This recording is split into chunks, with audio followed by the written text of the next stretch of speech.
Welcome to Talk Pro to Me, the podcast where we talk about our passion, the purpose, and the paths that led us to the professional remodeling organization, Pro. We are excited you're here. I'm Sarah Waters. I'm your host. Now let's build something great. This episode is brought to you by Sinovation, where brands show up and win. Welcome to our podcast today. I'm excited to have Adriana Ulrich with Valley Construction. Welcome. Thank you. Thank you guys so much for having me. I'm so excited to do this. Yeah, we love having you guys in this hot seat. Yeah, for sure. So tell me, you've been co-owner of Valley Yes. Construction. You've been in the industry how long? 8 years now. 8 years. And tell us how Valley Construction came into fruition. So essentially, Joe grew up in a construction family. His dad and his uncle framed homes. Okay. And so he spent his time, honestly, as a child before OSHA was a thing, framing houses when he was a teenager. And then I kind of just got drug into it like any good spouse does. My background's in accounting and finance, and I always just kind of joke that he found that out. And then that's why he decided to prey upon me. So that's smart. It was smart on his part. Yeah, so that's really kind of how the entire thing got started. Is ultimately it was a dream of his, but I was pursuing my CPA certification, and so I never in a million years thought that we would be working together. He just brought it up casually on our first date, never mentioned it again. And then whenever I kind of announced that I was done working full time, being in grad school, and we had a toddler at the time, I was like, I cannot do this. He's like, well, I think I should start my business now. And I was like, we haven't talked about this in 4 years. What are you saying? Right. So it was a pretty surreal moment. So tell me, what is your role then? Is it do you do the accounting side, or do you even do that part? Thank God I have now relinquished that. We work with a really great CPA firm, and they Sure. also tackle our bookkeeping. Now my job is more so, I don't even know. I'm more so working on the business necessarily than in the business, as far as financial projections, figuring out what our goals are, what we want to do next, implementing our marketing strategy, and then also doing our social media.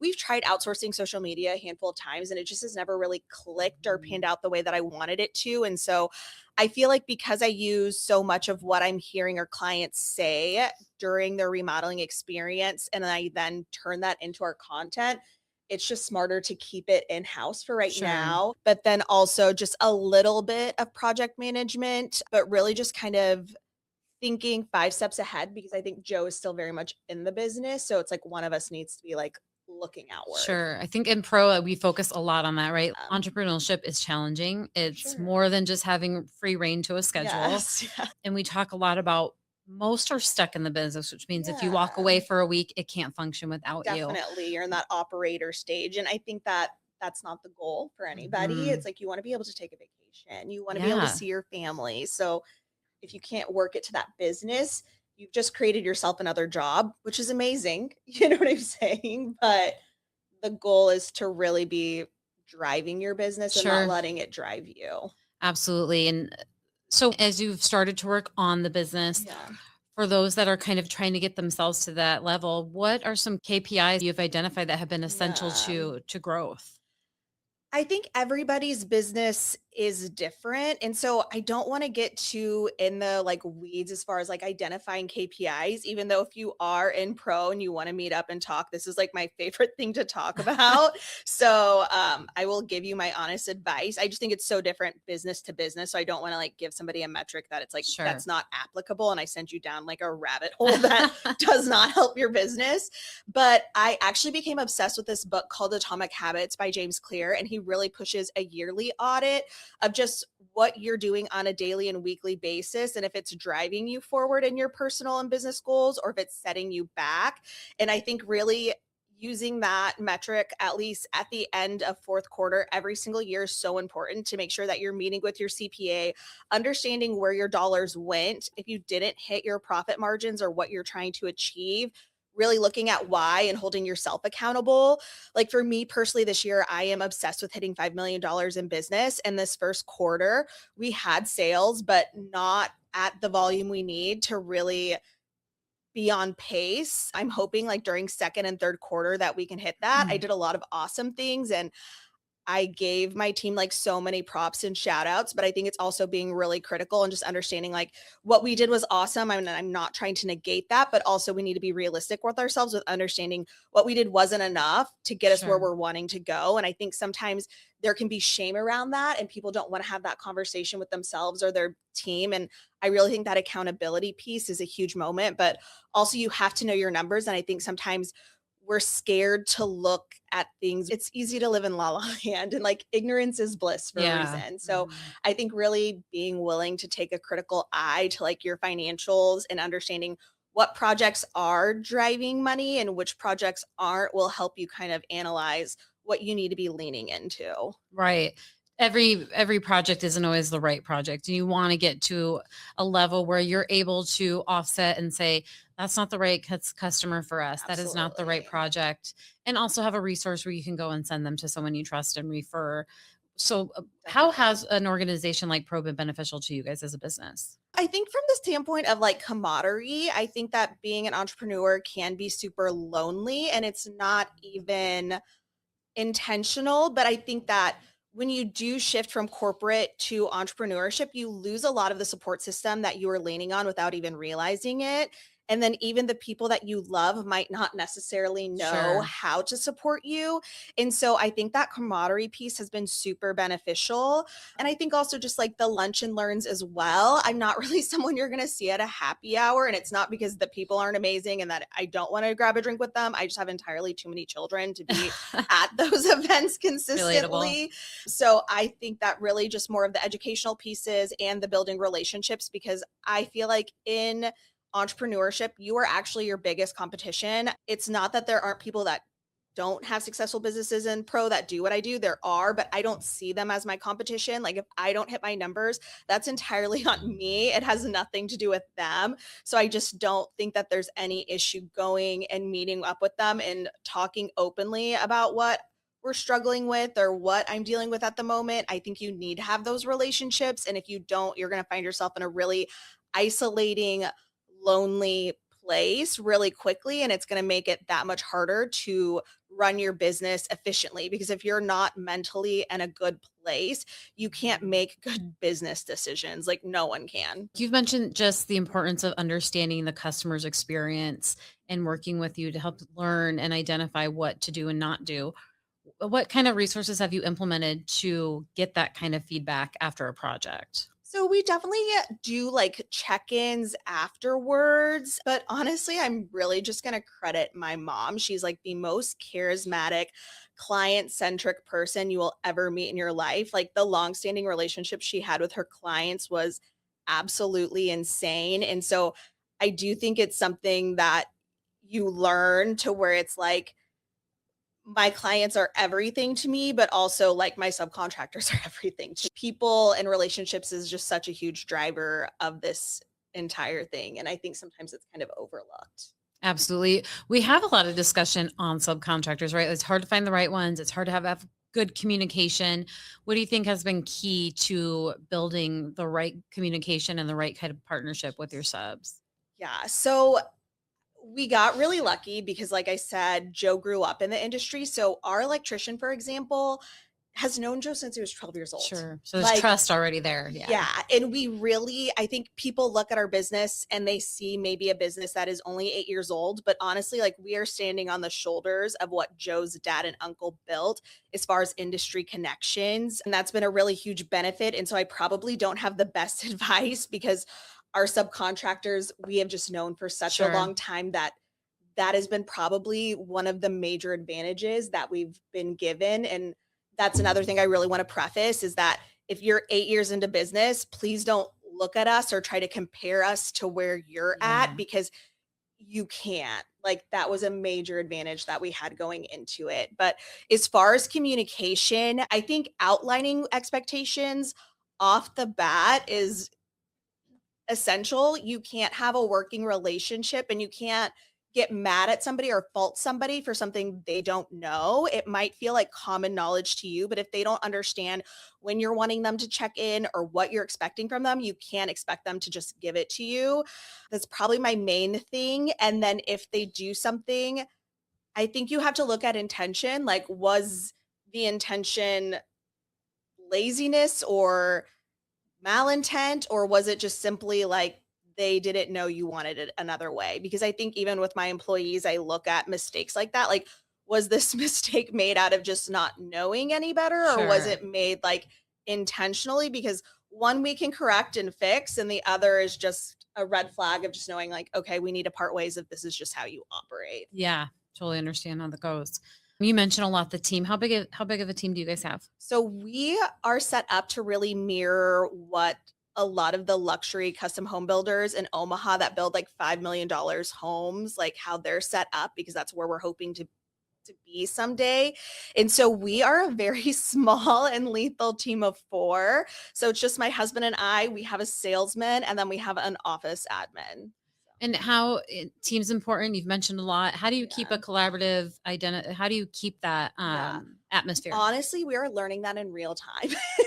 It is, You right? It's a learning curve know? for everyone. Yeah, and this is my first time having employees in over 10 years, Mm, and so, I mean, I'm really in the thick of it of trying to, like, I had a leadership style in my mid-20s, and it's like I'm now in my mid-30s, so it's like who I am has shifted so much, and so I think really the emphasis is we're trying to do at least, like, quarterly meetups because we are also remote, which sure. adds another piece of it. I mean, we're trying to check in, but I'm probably the worst person to ask for advice right now on this because I am literally in the thick of it, figuring it out. I think we can identify we're the same. I've run the organization for 10 years. 8 of that was solo. Just this last year, we brought on Jenica's been with us Yeah. almost 2 years. And we brought Skylar on, I think it's about into our 7th month. Yeah. And I would say the hardest part is managing people of 10 years, right? And getting Sure. everything from your brain Out. onto paper. Yes. I mean, even though you're in the thick of it, what has been a lesson you've learned when it comes to having to manage a new staff? Oh gosh. I don't know. I'm terrible at it. Like, I am not naturally good at it. I think that has been the biggest curve of learning. And I mean, I kind of knew that going into it. I'm terrible at training, and I did the exact thing I swore I would never do, just to be like so candid. But Joe is very risk adverse, but we hit a point where it's like we needed an office manager, honestly. And so I had somebody recommended to me, and I was like, I'm not going to like wait or pass on this person. And so I hired her without having any training materials ready, absolutely nothing. And Never it's done one of that. those things where it's like on one end, I would definitely recommend not doing that, but on the same breath, it's like sometimes you find the right person before you're prepared. So it's like don't really let that stop you either, Sure. because it probably would have taken me 6 months to a year to write out all of the training materials and had them perfectly and written out. Sometimes I think it helps to, even as you're building those, they help write them, Yeah, right? Because then for they're sure. putting them into place and Place. they should be able to remember, like, hey, I helped put this into place. Might be a little easier. Yeah, definitely a learning curve. I think we all kind of feel like we're not good at it because it takes time. It really is. We all learn different, we teach different. What's really important to you that you want your staff to walk away with at the end of the day?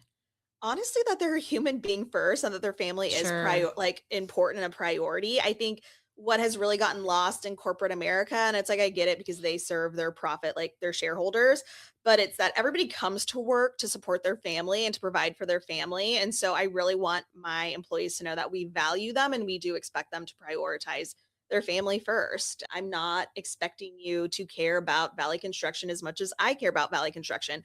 No one else could possibly do it. Right. Like, so it's just really having healthy boundaries, because I think that's really how you buy loyalty and get that care and devotion in return. But also just understanding, like, this is my baby. Like, no one is going to Sure. care the way that I care. How do you, having remote staff working, how do you Mhm. trust and know that they're doing what they need to be doing? It's easy to be at home and Yeah. just leave the Yeah. space. I guess that is where I really am so hands off, to where it's like each employee knows what they're supposed to be Sure. doing, and we do like meet at the end of the week to kind of see where did you hit it, where did you not.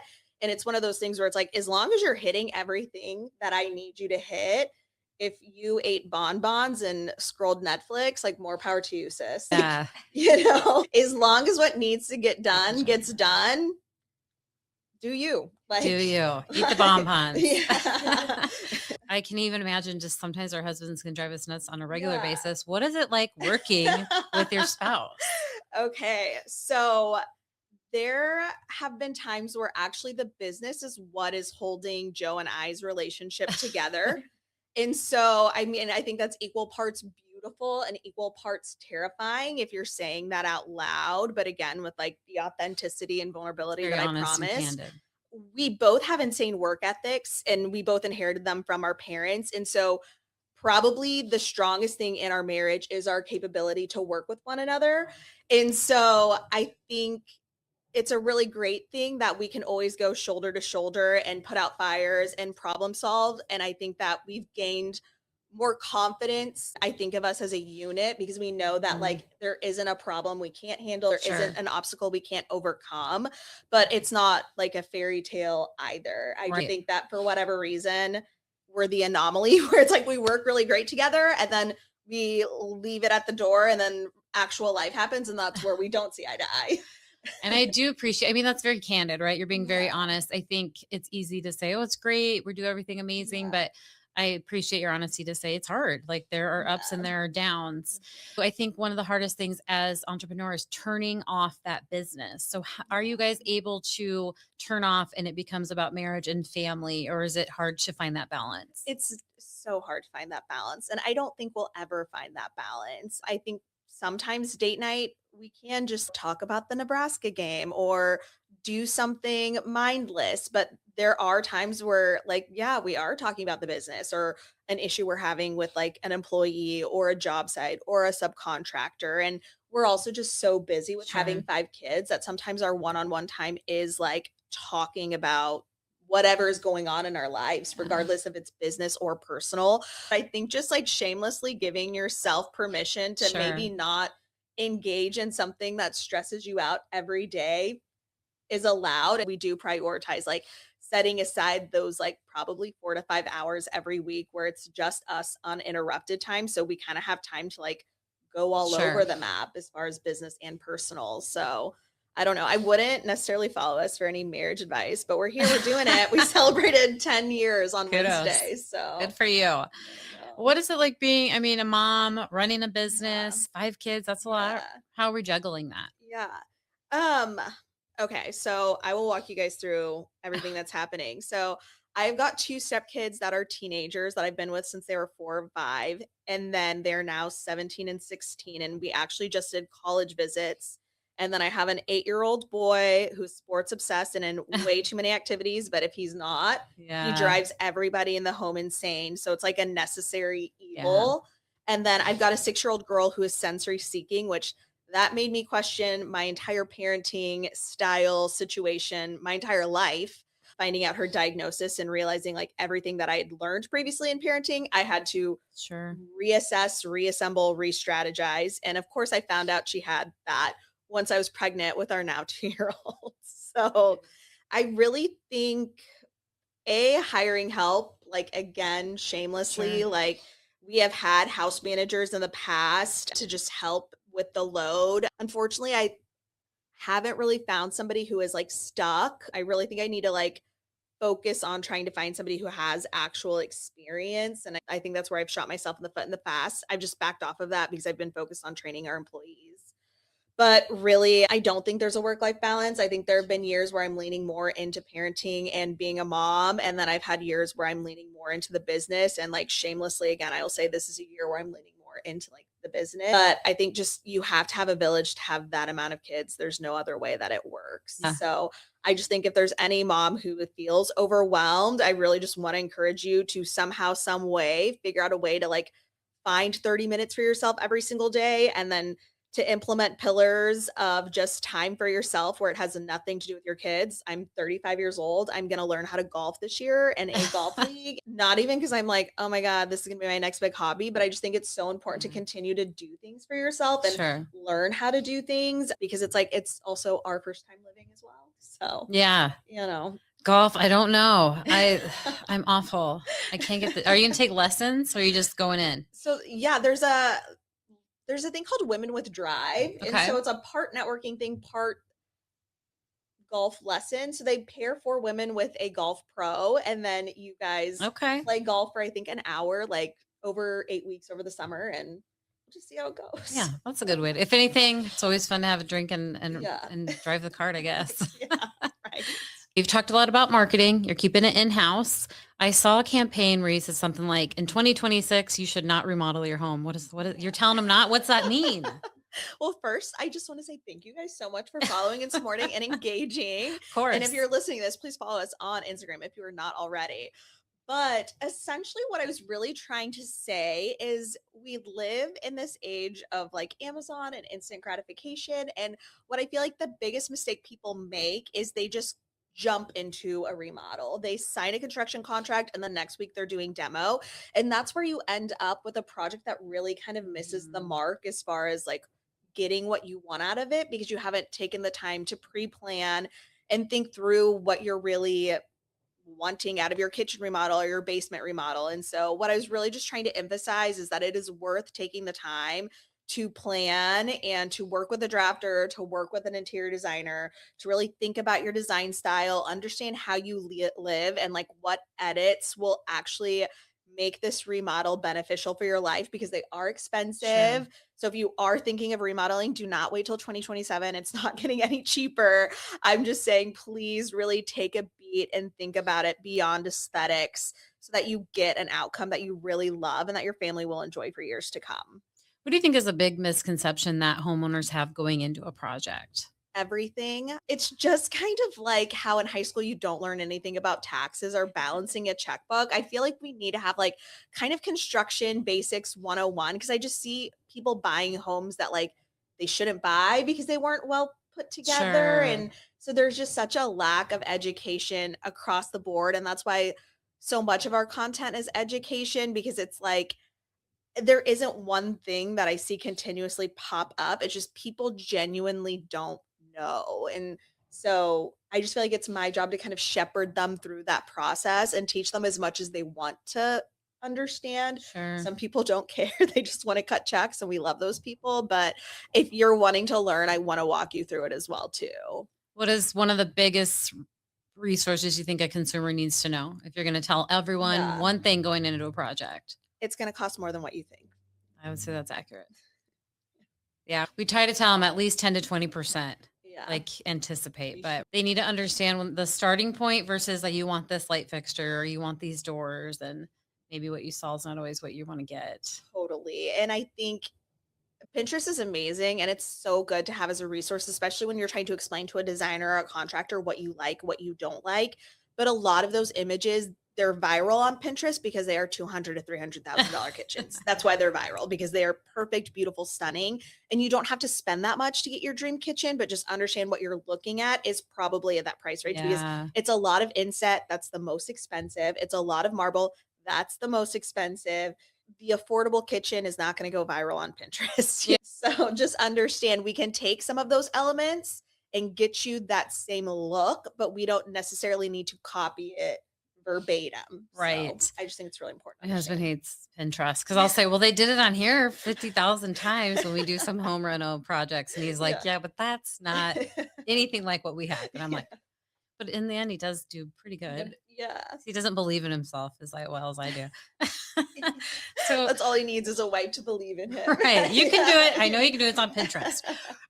Tell me a little bit about your favorite project and why. Yeah. Oof. Okay. So I personally love a good kitchen remodel. As a mom, I feel like the kitchen is the heartbeat of a home and it really can influence the entire way a family's living. And so for me personally, it's my favorite to execute.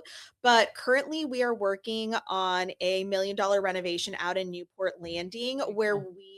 it's their forever home and they're the sweetest couple. He is the most hardworking person I've ever met in my life. But they bought this home, on Bennington Lakes, Sure. but the primary suite was really at that price point very underwhelming, and she is a homebody, like, she could travel anywhere, she just wants to kick it at home. Sure. So, we took a sports court and converted it into a primary bedroom suite, Very cool. so it's like a two-story closet with an elevator, there's quartz on the walls, so honestly, that was a really fun and she has such a distinct design style, which is what's made it so much Sure. fun. She really didn't care about what was trendy or what was cool. It's like she really loves this like romantic vintage style and she just went for it. And I think you don't Yeah. get a lot of those clients very often. Sure. So it's just really fun to see them build their dream house at that stage in life. And I just can't wait for them to get to enjoy it. And Absolutely. You mentioned the trends. What is one trend that you see coming in on the yeah, design side, and what's one you kind of wish would go out? the white oak is one I wish would go out. I just think that and Taj Mahal is something that is going to timestamp your renovation. And Sure. I'm again that background in accounting background. So when I'm remodeling, I want you to take design risks and I want you to love it, but I want to make sure I'm a really huge proponent of timeless classic design to where it's like we're remodeling, it's going to look fantastic in 20 years. That's really what my goal is. I don't like putting things in people's homes that are going to like timestamp it because that's where you're like you will be frustrated in 5 or 10 Yeah. years. And so those are kind of the decisions I like to try to talk my clients out of or just nudge them. But what's coming in is I really feel like a lot of those medium tones, like in woodwork. And I think that's really fun. And then, really, just like my only advice, and people are going to hate me for this, but do not buy these homes that are over $600,000. Make sure your cabinets are not laminate fronts because you can't refinish them ever. Yeah. You have to completely replace them. So, really look at your cabinets because those will be the first things to fall apart, especially with Yeah. kids and dogs. And so just really look at the quality of your home before you purchase it, especially with new construction, because people, that is probably the biggest feedback that we hear is people are just so disappointed after moving Quality. into the home with the quality. Don't rule out an older home built in the 90s or early 2000s and just renovating it, especially if you want to be in town, but just be open to all things. Because people have asked us a few times in like neighborhoods like Silverleaf and Elkhorn, can we refinish our cabinets? And I'm like, no, those are plastic. Right. I can't do that. So It's hard. Sometimes painted and I have a friend and they had a bunch of littles and in the year they just had chips everywhere from the kids yeah. banging into it. For And you're like, sure. brand new home. Stained is the way to go if you have kids or animals. And if you want that two-tone look, you can still do it. I just recommend all lower stained and then Sure. your uppers where they're not going to be touching them as much. That's where you go painted. Makes sense. Those kids are hard on everything. They We are know, I hard on know. everything. Even as That's why teenagers. my own home is not remodeled currently because I'm waiting for everyone to get a little bit older. Yes. Because they're hard on everything. It is. It's like new furniture. We think we've had the same couch for at least 5 years, and we're like, we'll Yeah. just wait till the kids move out before we Totally. invest again. Totally. Because you're watching them flop on it, and Yeah. they're like, oh, They're like rubbing their Cheeto fingers into the Yes. couch, and you're like, we've talked about this 1,200 times. Yeah, you can have a different appreciation for your parents when you're in your late 30s, 40s. You're like, now I know why they told me to turn the light off every day or not be so hard on. Why do I slam the door so hard? Now I'm like, I am my parents. I can hear myself. If you're going to leave a piece of advice for anyone else in the industry starting or thinking about starting a business, what would you tell them? Number one really is pick up that book, Atomic Habits by James Clear. Number two, if you are in a home service industry or you're looking to get into it, you can't afford to not be putting your face on social media. I don't care if you don't have the budget. You need to just pick up your phone, throw it in selfie mode and record. People really learn who you are and you'd be surprised despite how insecure you may feel, they will connect with you and then they're so much more likely to use you in your service. And if you're starting out and even I'm not at $5 million yet and that's where I want to be, so like I can't afford to not be cringe until I hit that goal. So that's just a message for everyone. Just don't be scared to put yourself outside of your comfort zone as well too. Love it. Well, thank you so much. It was a pleasure to have you on today. Thank you guys so much. I appreciate it. This episode is brought to you by Signovation, where brands show up and win.